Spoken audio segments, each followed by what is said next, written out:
Hello, welcome to another episode of the Bad Ideas Garage. My name is Steven, and this is a 1991 Plymouth Acclaim. Not the most popular car in the world, but for us, it was absolutely free. This is probably the 6th free car that we've gotten this year. Today, what we're going to be doing is we're going to do a review of this amazing and lovely Plymouth Acclaim, and we're going to be talking about what we're going to be doing with it. So stick around.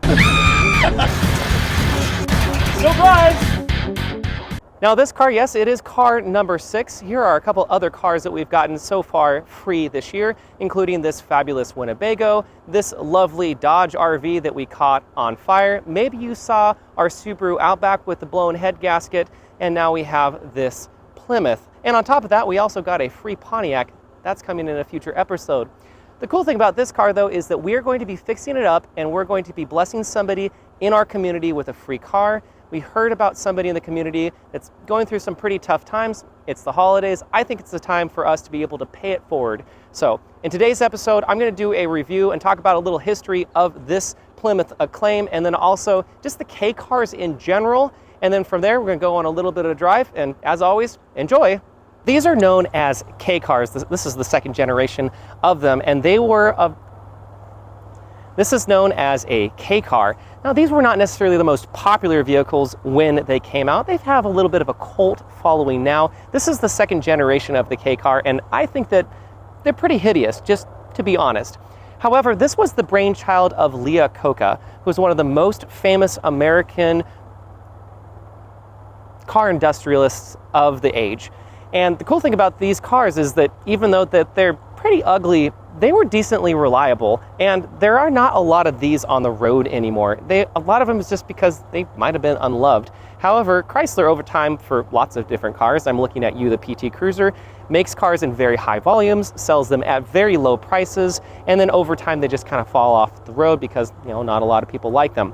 So this particular Plymouth Acclaim, it was owned by the original owner who sold it to her son, Todd. So hey Todd, thanks for the donation of this car to the cause. And they've had it since new in the family, which is great. So they took really good care of it, and they were done with the car. It had been parked behind this garage for a little bit of time. They said, hey, we want to bless somebody in the community. So us, the Bad Ideas Garage, we said we'd love to be a part of the story, and so that's why we have this car today. All right, before we get too deep into this interior here, this one does have power windows, power door locks that mostly work. Let's go ahead and open up the trunk. Now back here, it's a pretty big sized trunk. And the good thing is I do have the original rims. I think that these look great. And I'm glad that we have both a set of summer tires and winter tires. I'm sure that you're all very, very worried about the performance. All right, so moving into the interior here. So this gauge cluster actually doesn't, a lot of these gauges don't work, including the tachometer. You can see here I'm revving it, and it's not actually moving that tachometer. Give it a little bit of a rev here.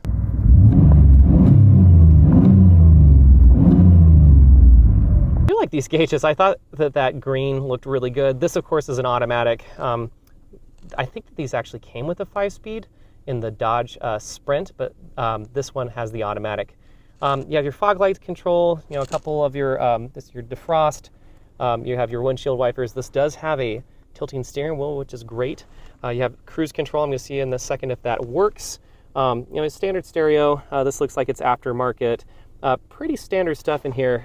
This has a little bit of a trip computer in here. It tells what your economy is. So hasn't really been driven that much. So 0.7 miles to the gallon. Pretty wild there. I wonder if this. Nope, I'm not sure if there's supposed to be any sort of information over there. I think that there's probably an early version of a check engine light over there. Really not much to say besides, okay, there's a glove box over there. Back here, I mean, this car's in great shape. There isn't really much to see. I will say that these seats, both front and back, are remarkably comfortable. Oh, and you can see that the information center does work for at least those rear doors. Okay, let's go ahead and open up the hood. Alrighty, so we have 3-liter V6. I believe that this is made by Mitsubishi. My dad had a van that had the same engine in it. The engine ran great. I don't really see anything remarkable here either, which is good. It's Been sitting here idling for a little bit and everything just looks fabulous. And what I know you all really want to hear is an outdoor shot of it revving, so here we go with that.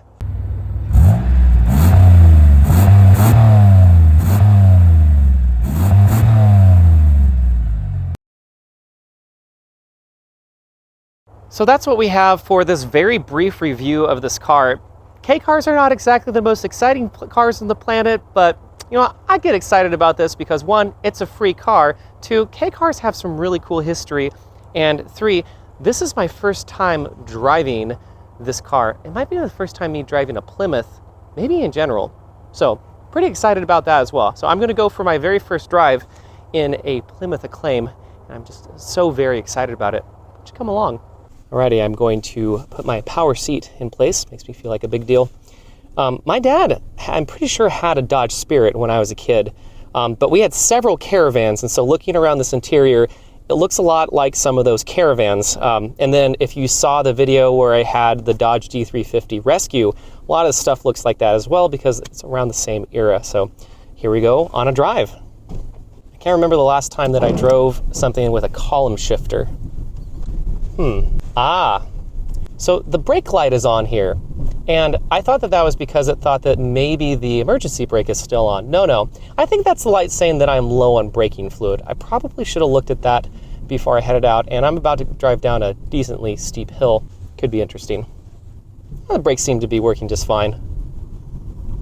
We'll say it's remarkably quiet in here. Nice and smooth. Old wiper blades are not necessarily the most ideal thing. Oh, okay, we have windshield wiper fluid. Very helpful. That's nice that that works. These wiper blades definitely need to be replaced. A little bit of pulsing on the brakes, but the car did sit for a little bit. That is the world's slowest blinker. Not sure if you can hear that. All right. Give it the beans.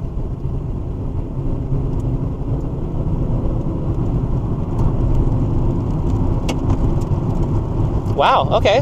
So it didn't really feel like I was moving. We're moving. I mean, that was it's a really quick sprint, very nice and easy on the throttle, and I got up to 50 pretty easily. Okay, it pulls a little bit. Again, the car has pretty much sat for, gosh, since, I think he said since March. Can't really go too fast considering that these windshield wipers are not necessarily functioning. This is nice. I'm doing 55 on country road. Speed limit's 55, I promise. And I mean, it's driving straight. There's a little bit of a pull maybe to the left. It's nice and smooth, really unremarkable. Now this is where I go into some sort of long diatribe if you've seen my other videos about the car, what I think about the car, etc. The big thing that I want to say is that Iacocca, who was a big force behind the K car, I mean, a lot of people really did not like the K car. Iacocca and company saved a lot of people's jobs by making cars that were just boring, high volume, and they just simply worked. They were, looking back at it, decently reliable for what they were, and they offered a lot of different options for what you could get. So you could get a K car effectively in anything you wanted. Some highlights are things like the Omni. So earlier than this, they made the Omni GLH. They actually made some Shelby products, which are really cool. Actually, my friend Johnny has a couple of really cool K car products from around the era. So this is the second generation of the K car, and it's there are still some pretty fun, I guess, more fun products at the time. But the reason why these cars were made were just high volume and boring. So I just took a turn there, 45 mile an hour sweeping turn, and it was planted. It was fine. It did what it needed to do. The heater in this car, ooh. Okay, I know on camera it probably looked like that was a lot harsher. It really was. It is very, very smooth in this car, and it's got good power. The V6, I remember in my dad's van, it was like 150 horsepower. In a van, not necessarily the most. In a car like this, it's much smaller. It's pretty peppy. Okay. I like how the tachometer now suddenly works again, which is great. So that was just gave it a little bit of gas and went from like a 50 to 60 pretty much right away.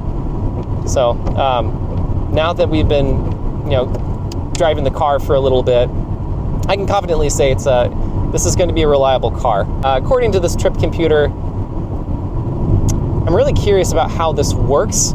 I did see that the connection between the gauge cluster and the speed sensor is electronic. So I'm curious about how that interfaces with this eco traveler meter that I have here, because it says that I'm currently getting 3.6 to the gallon. I hope that I'm not actually getting 3.6 to the gallon, 3.7 to the gallon. Definitely going to replace the braking fluid.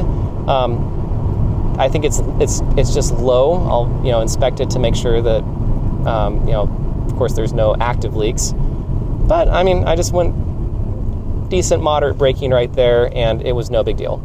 A little less pressure than I probably would have liked, but it did what it needed to do. Okay, I'm going to give it some gas here.